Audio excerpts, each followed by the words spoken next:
Hello, welcome to R&R, where bad media from the past meets the beating. And Mia is here in my lap this time, isn't she? You want to review some more horrendous Digimon? And she says, yes, that shows terrible dubbing and yet terrible background with white speckles on it. With white speckles on it, but like it's incomplete airbrush jobs. You're right, Mia.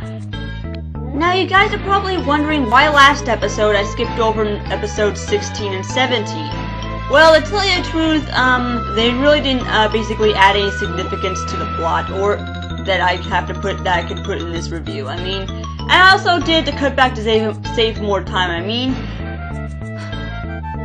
along with the repetitive, annoying devolutions that you actually have to sit through in every single episode actually happens. It's basically the same stuff happens where they actually obtain their tags and crests like the last few episodes.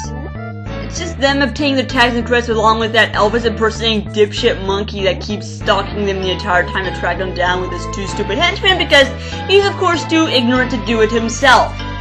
And this time we're continuing on with the Myotismon arc.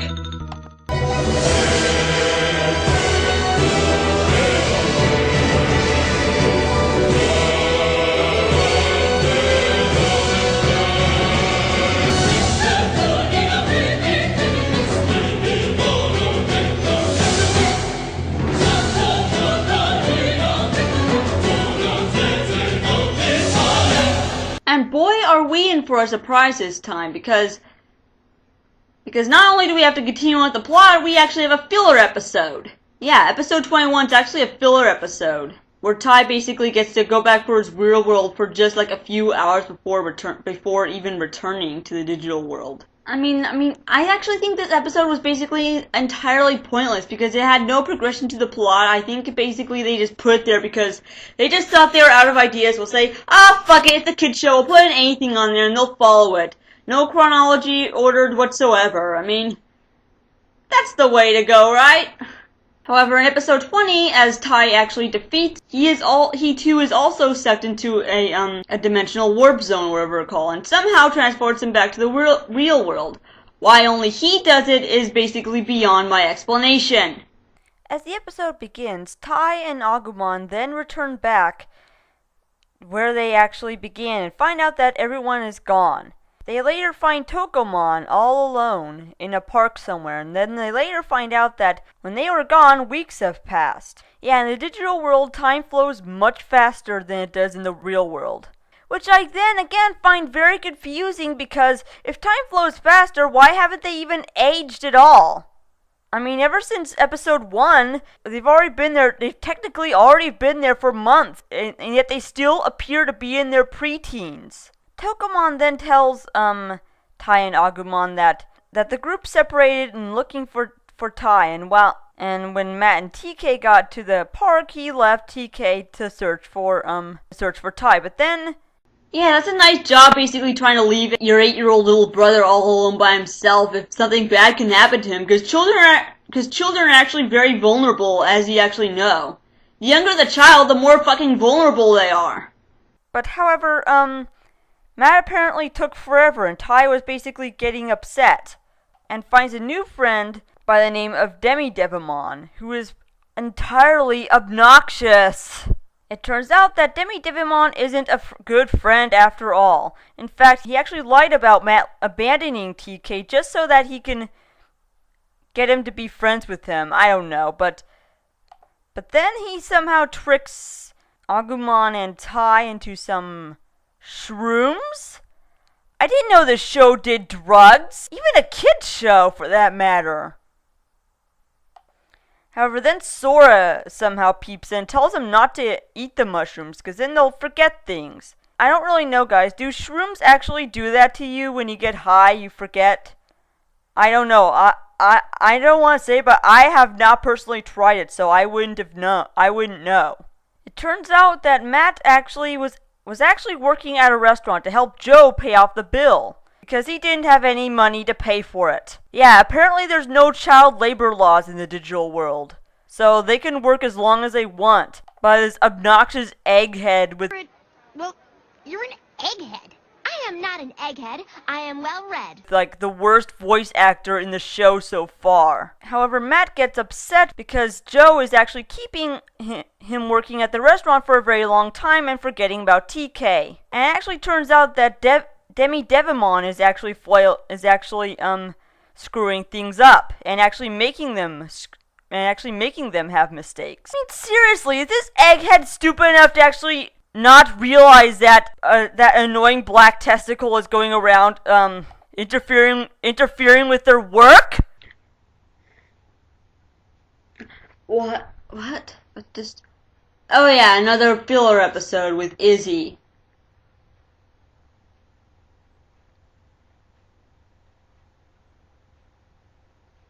After that pointless Izzy episode of episode 24, where he is taught out of intellectual curiosity, we then cut to Tai and Joe going to some castle or something, where Mimi is actually living and is going into service with these obnoxious creatures. Oh god, like fucking Jar Jar Binks frogs. While Mimi is actually being pampered and playing little princess on her super sweet 16. She then bosses the boys around and actually tries to kick him out of the castle. And then those weird deformed Jar Jars actually explain to them why they're actually keeping Mimi here. And it's because of her beautiful singing voice. They need her beautiful voice to actually wake up their leader, who's been asleep for several years after falling into a deep depression of losing a singing contest. Oh my god. I'm not making this up, people. They finally convinced Mimi to sing and leave her life of royalty behind her, because it's about time, okay? They then later leave the castle and then in search of the others, which we later cut to Sora being manipulated by Digimon on her crest of love, and that it would never glow because she's too tomboyish, I don't know. And meanwhile, our new antagonist of the story arc, Myotismon, appears. You dare bring light to my lair? You must die! After Digimon tried to attack Sora in her sleep, which Biyamon actually ends up getting hurt instead. And then Sora finally shows her crest of love, which was the same thing her mother used when she was hurt in soccer. Coinkydink, vanquishing away Myotismon. Well, at least for now, at least. We'll see the Kefka look-alike in a minute. I'm serious here. Myotismon looks... Is it me or Myotismon looks a lot like Kefka? Or maybe it's the blonde hair and face paint. Or pale face, I don't know. It turns out that Vampire Kefka is trying to find a gateway into the real world because... to find the 8th Digidestined. Yes, that's the main story of this... That's the main plot of this story arc. There is an 8th Digidestined now. However, when they try to catch up with Myotismon, they're a little too late as the door already closes. So they then go to, oh god, him again? Jedi's house for some help on how Myotismon opened the door to Earth. Question, why does this old fucker actually, have 10 cards when they're really supposed to be 9? Is he really trying to actually put their lives in danger and actually try to lead them to the wrong world on purpose? He's like, here's 10 cards, remember, only one combination will work, otherwise you'll end up in a different world permanently, which you're very likely to do, because I don't really give a fuck about you, screw you, haha! Another thing that Jedi's trying to screw kids over with. And so then they return to the gateway and try to figure out where the cards belong.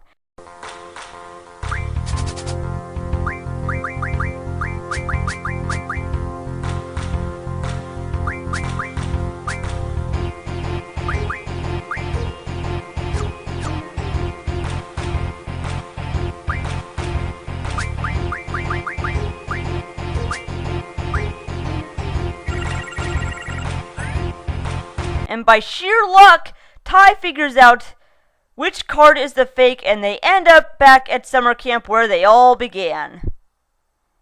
And as they found out, only 5 minutes have passed since they've been gone, because of the time difference thingy, you know?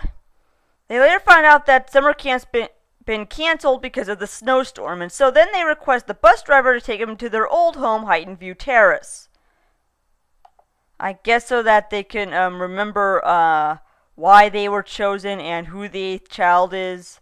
I mean, what kind of teacher would drop elementary school kids off in the middle of a large city and actually expect them to go home? Wouldn't their parents be worried? I mean, their parents would probably call the cops on them and actually trying to look for them, wouldn't they? So then Myotismon is planning to take siege of the city to find the 8th child. I've got an idea! Why don't we have a character named Cigarette Mon? Or how about a character named Football Field Mon?